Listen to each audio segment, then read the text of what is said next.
I'm making my dream horror game over the course of 5 weeks. I will be revealing different parts of the game throughout each devlog. This is devlog number 3, and I will talk about the happenings in the 3rd week. Quickly before I begin, I lied.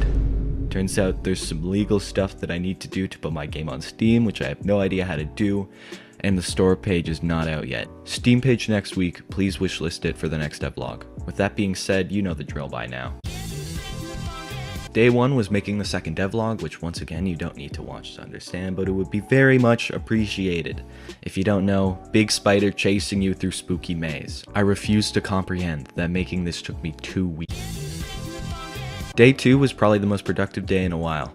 I made some collectibles that you could see through walls and pick up to reach the exit. The exit would lead to another smaller room that I once again built out manually by placing each frickin' wall. In this room, the spider is immediately put in aggro mode. Aggro mode was this little thing I added where after a certain amount of time the spider gets bored and decides to murder you in cold blood. A noise is played and his speed is doubled, which makes him run into walls more often, but also makes him unavoidable in specific spaces. He also does something a little extra for his movement that I won't spoil because obviously everyone watching this video is going to play this game when it comes out unless they want someone lockpicking their front door at 3 in the morning. Back to what I was saying, in the second part of this level the spider immediately goes into aggro, making you need to swerve around him throughout. To sum up, the first part teaches you the basics and the second part teaches you not to be afraid to get too close to them and dodge around the enemies. You may be wondering, why is this guy still talking? Day 3 I started making some sound effects with SFXR, only to realize none of them really fit the game except for one. I finished up the code for the aggro, which I will not show you, you're welcome, and play tested the game a little bit.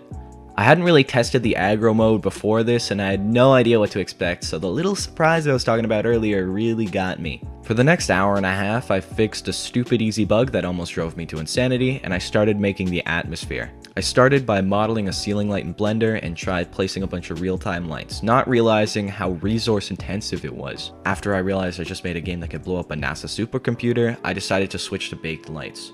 But Evan, why not just optimize the game so the real-time lights could run on any PC? First of all, shut up. Second of all, this would take multiple days to produce, which is time I do not have. Back to baking lights, it was actually really easy and all it took was clicking one button, which is what I would say if it actually was really easy. I sat watching a progress bar move up by a singular pixel, and after timing how long that took, this one light would probably take multiple hours. Once again, I don't have time for baking all probably 100 freaking lights, so I guess I have to keep my game looking ugly. Even with all the talking I just did, I didn't get very much done today. Day 4, I attempted setting up a Steam page and making a new account. Unfortunately, this did not happen and I have no idea what I'm doing with this legal stuff. I worked for the rest of the day, but I completely forgot to write anything down, so I have no idea what I got done. Day 5 was polishing the movement and the start of the levels. At the end of the day, I had some friends play the game and give me some reactions, and... Can you stop freaking texting me on Discord? This is what happened. Thank you for playing my game. Yeah, I just wanted some feedback. This is Editing Evan here. I noticed that the quality of the footage in this next part is absolutely terrible, so I'm just gonna go over what happened. Basically, the game was way too hard and I had to nerf a bunch of things while making the character much faster. The basics of what I did was making the spider a little slower and making the grapple and wall speed much faster. I once again have no outro,